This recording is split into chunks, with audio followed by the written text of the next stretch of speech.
Makukuha pa pala naman. Pagdating sa syudad, 30 ang isang buo. Dito 7. Dito 7 ang isang kilo. Diyos ko po.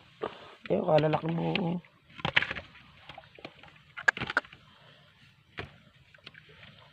₱30 na yan. Ito. Sa ano? Ito, itong ganito kaliit. 30 pesos yan.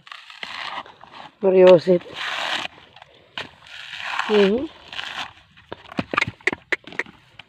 Samantalang dito, gano'ng kahirap ang magbubukid ng mga, magsasaka ng niyog. Ang kupras ilang magkano kilo? Mga 30 na. Iba-iba pala pag kupras, 30. Kaso matrabaho naman. Tagal. Ang tagal namang maging pera. Kwintada yun? Sa city, kwintahin yun. Magkatugma. Magaling ano. Magaling. Ito yun, pwede pang pwesto ito yun. Ang laki ng advantage pagdating sa syudad. 30, 35 ang isang buo. Samantalang dito per kilo 7. Mariosep. Nakakahin ng 20 buo ano. Napakahirap pa pag pumunta ka dito kahit ilang pirasong panggata kuhanin mo Hirap ang tao, hirap ang kalabaw, hirap ang hayop sa paghatak.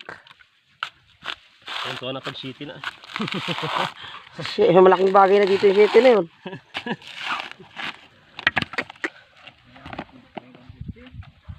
Hindi laman. Marami. Ha?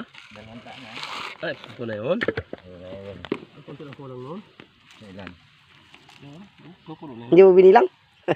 Ay, yung naroon, pinapatong mo. Yung puro tuyo? Ito na.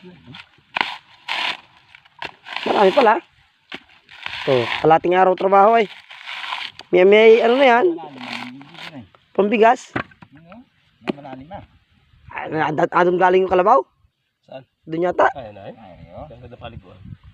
Makikita natin mamaya pag nangilaw tayo. Lakad tayo mga alas 5:30, padilim na yun. Ay, lahat na din. Mainit ano? May manilom doon? Dasig na lang. Dasig na lang. Kapano